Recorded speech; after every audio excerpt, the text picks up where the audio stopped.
You know things are getting spicy in Westminster when even Labour MPs are asking the Prime Minister whether his policies are literally driving people to suicide. Not hypothetically, not theoretically, actually asking whether farmers are ending their lives because of decisions his government made. That's not normal political discourse. That's not the honourable member raises an important point. That's a five-alarm fire in the middle of Downing Street and Keir Starmer standing there with a watering can pretending everything's under control. Welcome to today's Liaison Committee grilling, where our beloved Prime Minister got absolutely roasted by his own side, never mind the opposition. The Liaison Committee, for those who don't spend their days obsessively following parliamentary procedure like some of us do, is basically the big leagues of parliamentary scrutiny. It's made up of senior MPs from all parties, the chairs of select committees, people who actually know their stuff and can't be fobbed off with vague platitudes and ministerial word salad. When you appear before them, you'd better have your facts straight and your defenses ready, because they're coming for you with receipts, statistics, and absolutely zero patience for nonsense. Starmer walked into this session knowing it would be tough. He's been Prime Minister for months now, and the honeymoon period, if there ever was one, is well and truly over. The polls are stagnant, his approval ratings are tanking, his own MPs are getting restless. The media's turned from cautiously optimistic to openly skeptical. And today he had to sit there and answer for it all, while a room full of politicians who smell blood in the water circled closer and closer. Let's start with the absolute bombshell moment that should be dominating headlines, but will probably get buried under some celebrity nonsense by tomorrow. A Labour MP, one of Starmer's own colleagues, someone who's supposed to be on his team, asked him about reports that farmers are being pushed to the brink of suicide to avoid his government's inheritance tax changes. Read that again. Farmers taking their own lives because of tax policy. And this question came from Labour. That's not opposition grandstanding. That's genuine concern from within his own party that government policy is having catastrophic real-world consequences. Now, what are these inheritance tax changes that have got everyone so worked up?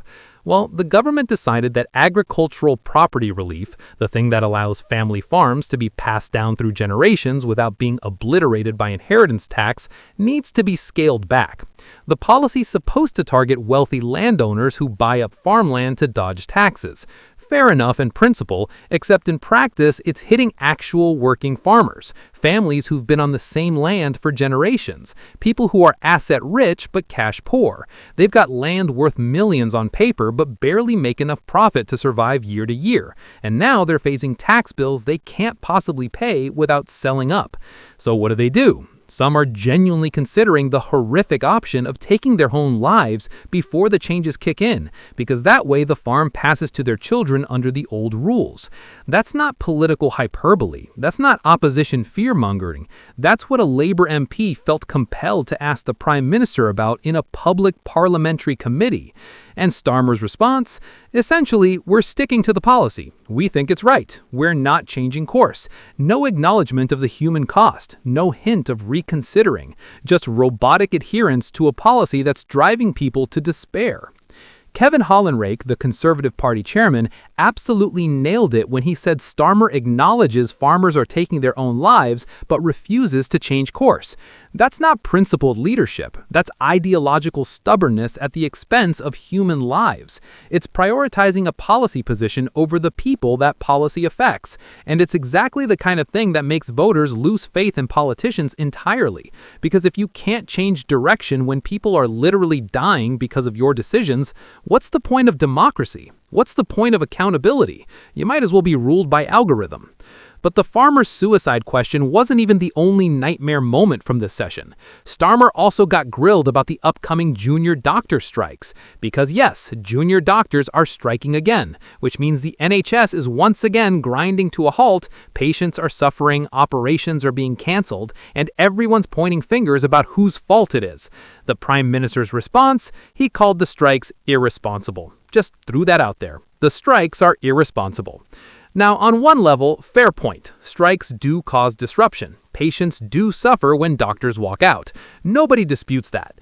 But here's the thing, Keir. People don't strike for fun. Junior doctors aren't canceling shifts and losing pay because they enjoy standing outside hospitals in the cold holding placards. They're striking because they feel they have no other option. They're striking because years of real terms pay cuts have left them unable to afford rent in the cities where they work. They're striking because they're exhausted, overworked, and watching colleagues leave the profession in droves because the conditions are intolerable. They're striking because talking nicely didn't work, and now they're desperate. And Starmer's answer is to call them irresponsible, not to acknowledge why they're striking, not to address the underlying issues, not to offer a path forward that doesn't involve industrial action, just to slap a label on them and move on. It's the same playbook he used with the farmers. Ignore the root cause, dismiss the concerns, stick to the script, and hope it all goes away. Spoiler alert, it's not going away.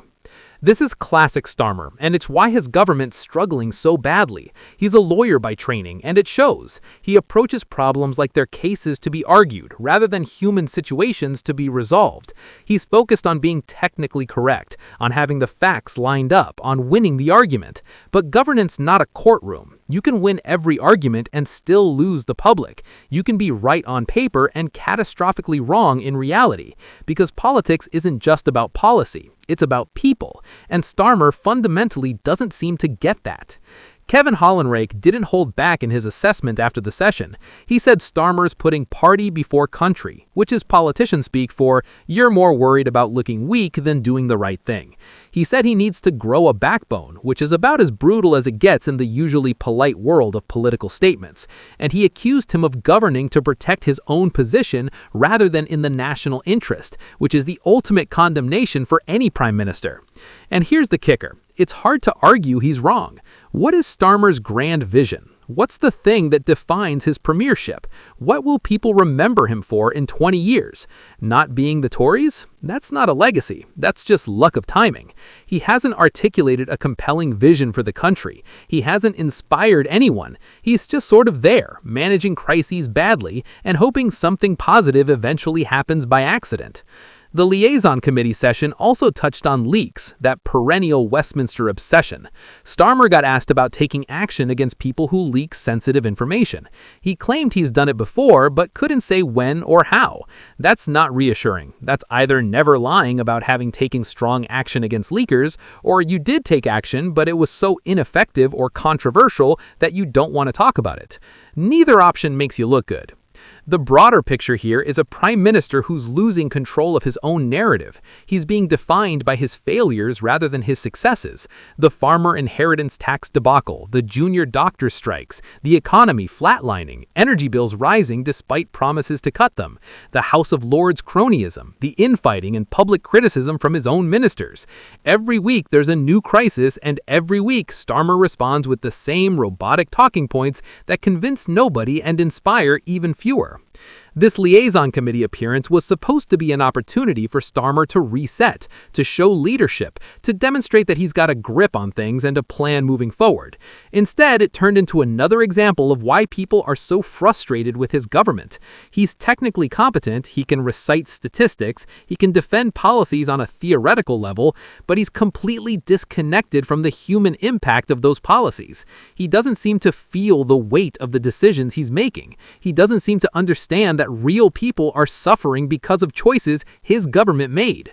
When a Labour MP asks you about farmers committing suicide and your response is essentially, unfortunate, but we're not changing the policy, you've lost the plot. When junior doctors are striking because they can't afford to live and you call them irresponsible without addressing why they're striking, you've lost the moral high ground. When your own party chairman from the opposition says you need to grow a backbone and you can't effectively rebut that claim, you've lost the political battle. Starmer came into office with enormous goodwill. Labour had been out of power for 14 years. The country was desperate for change. The Tories had imploded spectacularly. He had a massive majority and the clear mandate to govern. And what's he done with it? Squandered it. Absolutely squandered it. 6 months in and he's already on the back foot, defending failures, watching his poll numbers crater, and facing open dissent from his own MPs. This Liaison Committee appearance was supposed to be an opportunity for Starmer to reset, to show leadership, to demonstrate that he's got a grip on things and a plan moving forward. Instead, it turned into another example of why people are so frustrated with his government. He's technically competent, he can recite statistics, he can defend policies on a theoretical level, but he's completely disconnected from the human impact of those policies.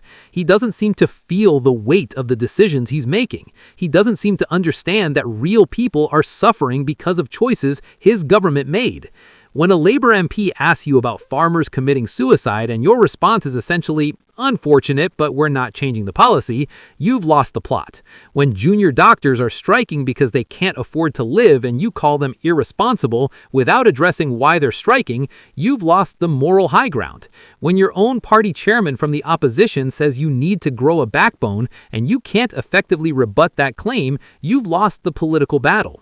Starmer came into office with enormous goodwill. Labour had been out of power for 14 years. The country was desperate for change. The Tories had imploded spectacularly. He had a massive majority and a clear mandate to govern. And what's he done with it?